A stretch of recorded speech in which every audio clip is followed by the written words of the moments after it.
안녕하세요. 책데이트 시간입니다. 오늘 소개해드릴 책은 프리리치라는 책입니다. 심길호 지음 나비의 활주로에서 나온 책입니다. 이 책은 돈과 시간의 자유를 얻고 싶은 분들에게 그 소망을 성취해낼 수 있도록 사업과 영업의 기밀을 전하는 책인데요. 정말로 부자가 되고 싶은 분들에게 각자의 상황과 능력에 맞는 솔루션을 제시하여 성공하도록 만든 사례를 들어 이해를 돕고 있습니다. 자본금이 없다. 나만의 상품이 없다. 특별한 자격증이나 기술이 없다. 인맥, 배경이 없다. 유통망, 조직이 없다. 이런 분들에게 더 높은 성과를 낼 수 있도록 직접적인 힌트와 구체적인 방법을 배울 수 있는데요. 몇 가지만 소개해 드리겠습니다. 프리리치가 되기 위해 자본금 마련보다 훨씬 중요한 것이 있다고 합니다. 부자가 되지 못한 이유는 단 하나인데요. 첫 단추를 끼우지 못해서입니다. 바로 아주 작은 생각의 변화를 하지 못한다는 것인데요. 생각의 변화를 위해서는 스스로 현재의 모습을 객관적으로 바라볼 수 있는 성찰의 자세가 우선 요구되는데 그게 말처럼 쉽지 않다는 것입니다. 어렵기 때문이 아니라 하지 않기 때문에요. 수강생들과 개구리 자전거에 대한 에피소드를 나눈 적이 있습니다.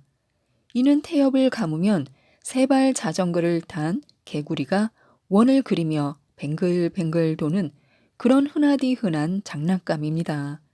백화점이나 번듯하고 잘 꾸며진 매장이 아니라 관광지나 휴게소, 학교 앞, 공원이나 동물원 등 아이들이 조금이라도 몰리는 곳에 있는 노점 같은 곳에서 볼 수 있을 법한 것입니다. 이 개구리 자전거는 보통 1만 원 정도로 판매되는데요. 그래서 수강생들에게 물었습니다. 외상으로 원가 1,000원에 가져올 기회가 생긴다면 이 개구리 자전거를 팔아 1년에 얼마나 벌 수 있을까요? 라고 말입니다. 여기저기서 갖가지 대답이 쏟아졌습니다. 보통 2천, 3천만 원이라는 대답이 많았고 5천만 원 그리고 1억 원이라고 말하는 사람도 있었습니다. 마치 그 의견에 동의한다는 듯한 미소를 띠며 그 사람에게 반문했습니다. 1년에 1억 원을 벌려면 한 달에 1천만 원 정도를 벌어야 한다는 건데 일평균 30만 원 정도를 눈이 오나 비가 오나 하루도 쉬지 않고 실제로 그렇게 팔 수 있다는 거지요.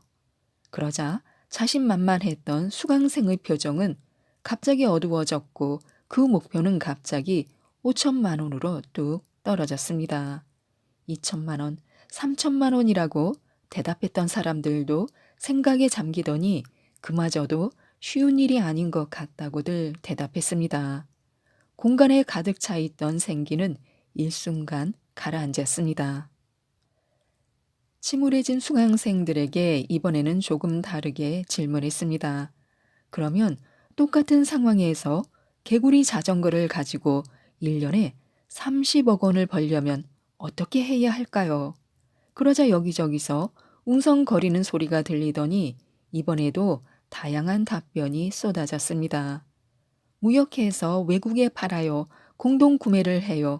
큰 기업에 제휴 제안을 해요. 도매해요. 네트워크를 만들어요. 등등 나름대로 각자의 방식만으로 아이디어를 냈습니다. 빙그레 웃으며 되물었습니다. 아니 여러분, 조금 전까지만 해도 개구리 자전거를 가지고 아무리 많이 벌어봤자 5천만 원이라고 하지 않았어요?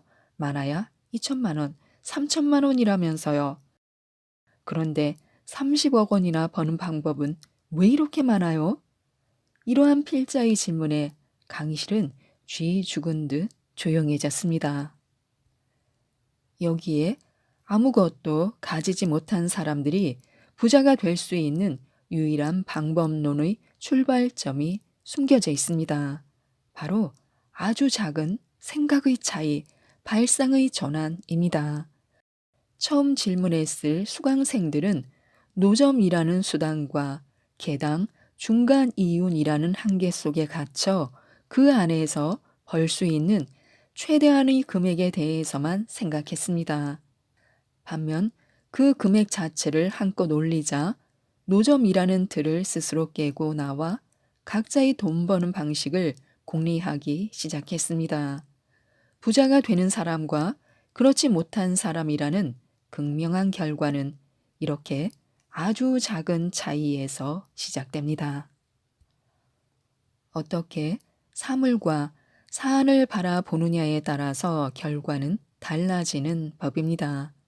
하지만 이렇게 얘기해도 어떤 이들은 분명히 이렇게 의심할 수도 있습니다. 말을 지어내도 정도가 있지. 어떻게 그깟 개구리 자전거 가지고 1년에 30억 원을 버나? 하고 말입니다. 남대문에서 유통업을 하다가 쫄딱 망한 사람이 있었습니다. 그의 수중에 남은 것이라고는 덜렁 개구리 자전거라는 허접한 장난감 하나뿐이었습니다. 이미 몇억 원이 넘는 빚이 있었기 때문에 이 장난감에 모든 것을 걸어야만 했습니다. 처음에는 한영인 수강생들이 그랬던 것처럼 자신이 노점을 하며 개구리 자전거를 파는 것을 고려했지만 도저히 답이 나오지 않았습니다. 그래서 갖은 공리 끝에 그는 자신을 대신해 개구리 자전거를 팔아줄 사람들을 최대한 많이 찾아낼 방법을 공리했습니다. 그래서 우선 스타렉스나 봉고를 소유한 운송업자들을 판매팀장으로 20명 정도를 모았습니다. 그들과 6천 원의 가격으로 위탁 거래를 하기로 하고 개구리 자전거 판매에 들어갔습니다. 각각의 팀장들은 경로당을 비롯해 할 일 없이 시간을 보내는 노인들이 모이는 곳을 찾아다니며 10명씩 이 장난감을 노점에서 팔아줄 사람들을 모았습니다. 그 노인들은 하루에 10개만 팔면 됐고 그 대가로 하루 담뱃값 정도는 충분히 쓰고 남을 돈을 받기로 했습니다. 다들 이게 과연 될까 하는 의구심은 있었지만 어찌 되었든 이 사업은 시작되었습니다. 그런데 웬걸 예상외로 순조롭게 개구리 자전거는 팔려나가기 시작했습니다. 대부분의 할아버지 판매원들이 자신이 팔기로 한 할당량을 너끈히 팔아 치웠습니다. 자식들이 준 용돈을 아끼고 무료하게 시간을 보내기만 하던 노인들에게 모처럼 할 일이 주어졌던 덕분이었던 모양이었습니다. 게다가 그렇게 모처럼 생긴 일로 용돈 벌이까지 할 수 있게 됐으니 할아버지들은 생기가 되살아나셨습니다. 일거양득의 효과인지 개구리 자전거의 판매원들에게 신명이 나기 시작했습니다. 할아버지들에게 판매를 맡긴 결과로 하루 2,000개의 가까운 개구리 자전거가 앉은 자리에서 팔려나가기 시작했습니다. 이 이야기는 그렇게도 돈을 벌 수 있는 것이로구나 하는 생각을 하게 했던 장사 초짜 시절 알고 지내던 분께 들었던 실제 사례입니다. 이 개구리 자전거의 주인공은 그렇게 실제로 30억 원의 이윤을 남기고 1년도 안 되어 은퇴했습니다. 이번이 마지막이라는 절박한 상황이 만들어낸 작은 사고의 전환이 가져온 놀라운 역전 드라마였던 셈입니다. 노점에서라도 열심히 팔아서 빚을 갚아보자라는 것이 아니라 어떻게 하면 많이 팔 수 있을까라는 단순한 생각의 전환이 단기간에 빚이 몇억 원 있던 일을 프리리치의 길로 이끌었습니다. 프리리치라는 꿈으로만 여겨지는 길로 들어서는 팁은 바로 이 사례에 모두 들어 있습니다. 그렇게 고정관념에 사로잡히지 않은 발상의 전환으로 시작된 새로운 행동이 도출됐던 다양한 아이디어와 유기적으로 엮여 부자를 만들어주는 시스템으로 완성됐기에 그분은 개구리 자전거라는 싸구려 장난감으로 인생 역전의 꿈을 이뤄냈습니다.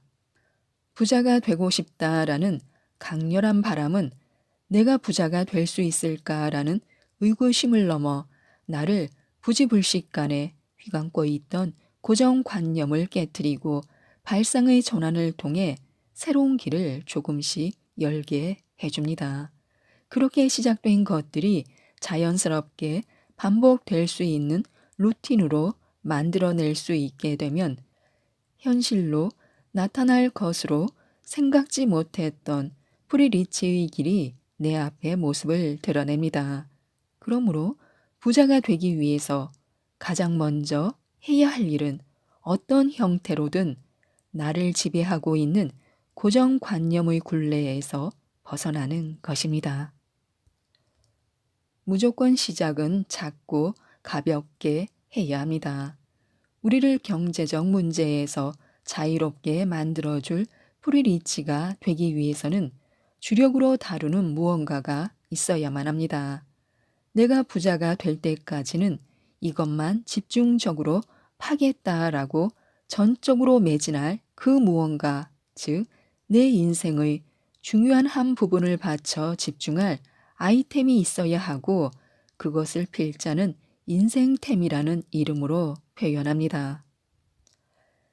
이런 흔한 스토리가 있습니다.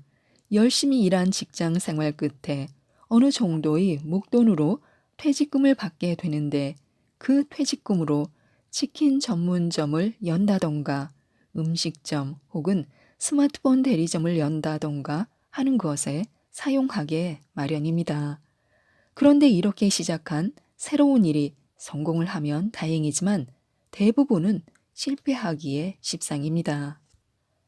만약 매달 100만 원씩 모아 1억 원이라는 목돈을 모으려면 8년이 좀 넘는 시간 동안 매달 꾸준히 모아야 합니다.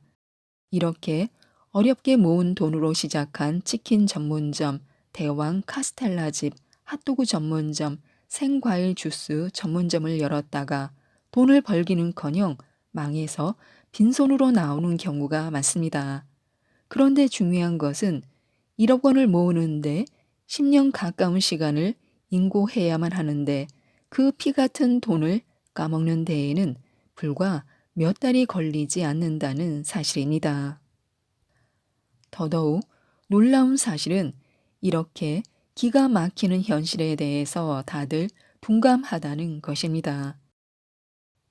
가게 하다가 망하면 돈 몇천 까먹는 건 당연한 것 아니야 라고 생각할지 모르지만 그게 현실이라고 하더라도 만에 하나 새로 시작한 장사나 사업이 잘못됐을 때라도 피해를 최소화할 방법에 대해서는 치열하게 고민해야 합니다. 그래서 필자는 늘 이렇게 당부하고 당부합니다.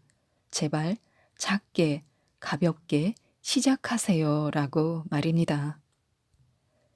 내 인생 안에 이미 프리리치의 지름길이 있습니다.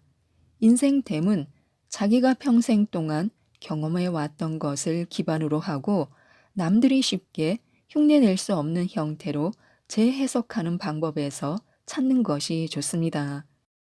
이미 자기가 업의 장점, 단점과 위험 요인 등에 대해서 잘 알고 있으므로 실패할 확률이 다른 선택에 비해서 확연히 줄일 수 있기 때문입니다.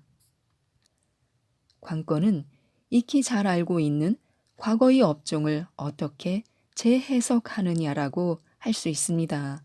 이렇게 자기가 그동안 경험해 왔던 것을 기반으로 그 형태를 약간 바꿔 인생템으로 만들어 성공한 사례는 아주 많습니다.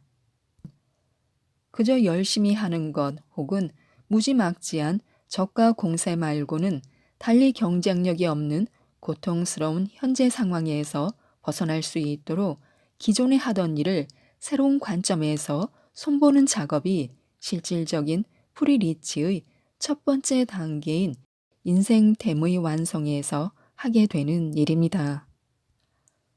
혼자 일할 팔자는 없다고 하는데요. 남대문 시장에서 장사를 하면서 알게 됐던 사장님 한 분이 어느 날 길동에서 지하철 지하 매장에서 깔세 장사, 즉 보증금 없이 하루 사용료를 기준으로 매장을 사용하거나 매출액의 일정액을 지급하는 방식으로 하는 영업을 하고 있던 필자에게 파격적인 제안을 했습니다. 의정부역 광장에 장사하기 좋은 자리가 있는데 한번 와서 해보지 않겠느냐는 것이었습니다. 예전에는 상당히 규모가 큰 역사가 있었던 의정부역 동부광장에서 장사할 수 있는 기회가 필자에게 온 것이었습니다. 당시 그 장소는 나 같은 장사 초짜들은 험감생심 쳐다보지도 못할 그런 곳이었습니다. 그래서 있는 돈을 모두 털고 남의 돈까지 보태어 의정부역 광장에서 노점 장사를 시작했습니다. 그런데 문제는 당시에 운영하고 있던 길동 매장이 장사를 시작하고 나서 얻는 첫 매장이었는데 이 매장을 그냥 놔두고 의정부역으로 옮기기에는 고충이 있던 상황이었습니다. 길동 매장이 나름 어린 나이의 생활을 유지할 수 있게 해줄 수 있는 정도의 매출이 올라오고 있었고 매장을 얻을 때도 장사가 잘 되면 나중에 갚겠다라는 방식의 깔세 매장으로 시작했기 때문이었습니다. 이 길동 매장 덕분에 풍찬 노숙 신세를 면하고 본격적인 장사 수완을 발휘할 수 있었던 첫 무대였으므로 그냥 정리하고 의정부로 가기에는 심적으로도 부담이 작지 않았던 것이 사실이었습니다. 이런 매장을 남에게 넘기고 의정부로 가기에는 위험 부담이 커서 당시로서는 꾀를 낸다고 낸 것이 데리고 있던 아르바이트생에게 너가 파는 대로 총 매출의 20%를 가져가라. 많이 팔면 많이 가져갈 수 있을 테니까 열심히 해봐라 라는 제안이었습니다. 필자는 꿈에 부풀어 당장이라도 부자로 만들어 줄 것만 같은 의정부역으로 향했습니다. 그렇게 생빚을 내서 시작한 의정부역 동부광장의 노점은 그러나 시작부터 부푼 내 가슴과는 너무나 거리가 멀었습니다. 익히 잘 알고 있던 그토록 번화하던 의정부역 광장의 사람들은 어디로 갔는지 찾을 길이 없고 허구한 날 비만 주룩주룩 내리면서 장사를 허탕치기 일쑤였습니다. 그렇게 필자는 채 한 달이 못 돼서 꿈에 그리던 대박 노점을 가뿐하게 말아먹고 철수할 수밖에 없었습니다. 나중에 알고 보니 애초에 장사 초짜인 필자에게 그런 제안이 왔던 이유가 장마철이라서 베테랑 장사꾼들은 모두 철수해서 자리가 비기 때문이었던 것이었습니다. 그런데 와, 이런 기회가 나에게 오다니 라는 생각만으로 덥석 제안을 받아들여서 그 사달이 일어났던 것이었습니다. 문제는 그것뿐이 아니었습니다. 비록 깔세 매장이기는 했지만 제법 괜찮게 유지되었던 장사를 하던 길동 매장의 사정도 전혀 좋지 않았습니다. 매출의 20%를 가져가라며 파격적인 제안을 하며 믿고 맡겼던 아르바이트생이 나의 기대와는 달리 일을 거의 하지 않고 있었습니다. 아침부터 쏟아지는 비 때문에 장사를 공치고 의정부에서 길동 매장으로 왔던 필자의 눈에 들어온 것은 손님이 와서 물건을 구경하건 말건 신경도 쓰지 않고 만화책을 보고 있던 아르바이트생이었습니다. 화가 머리끝까지 치밀어 너 지금 뭐 하고 있냐라고 물었더니 비 많이 와서 사람도 없는데요. 뭐 덜 팔고 덜 가져가면 되죠. 라고 하는 것이었습니다. 어찌나 부하가 치밀던지 지금도 그때를 떠올리면 기분이 좋지 않을 정도입니다. 그런데 그 실패담에서 배울 수 있었던 교훈은 내가 뽑은 사람들이 알아서 일할 수 있도록 만들어야 한다는 것이었습니다. 단순한 생각으로 일당 3만 원짜리 아르바이트생에게 10만 원을 줄 테니 열심히 해달라고 제안한다고 해서 내가 생각했던 효과는 절대 나오지 않는다는 것.